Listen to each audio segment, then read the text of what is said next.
भारताचे पंतप्रधान भारतरत्न अटल बिहारी वाजपेयी यांच्या जन्मशताब्दी निमित्त अमरावतीमध्ये अटल दौडचं आयोजन करण्यात आलंय।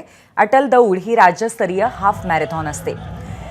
तुषार भारतीय मित्र परिवारातर्फे आयोजित या स्पर्धेमध्ये विविध वयोगटातल्या 3000हून अधिक स्पर्धकांनी भाग घेतला। ही स्पर्धा 21, 10, 8 आणि 3 किलोमीटर अशा गटात पार पडली। विजेत्यांना मोटरसायकल, मोपेड, स्कूटर यांच्यासह लाखोंची बक्षिसं यावेळी देण्यात आली। या स्पर्धेचं वैशिष्ट्य असं आहे की जन्मशताब्दी वर्ष आहे, 100 वर्ष अटलजींच्या जयंतीला आता पूर्ण होत आहे। त्यानिमित्ताने आम्ही ही दौड या ठिकाणी आयोजित केली आहे।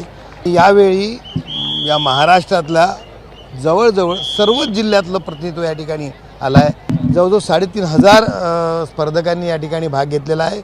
लहान मुलांचा उत्साह तर बघण्यासारखा आहे, त्यांच्या पालकांचा उत्साह बघण्यासारखा आहे। एबीपी माझा, उघडा डोळे बघा नीट।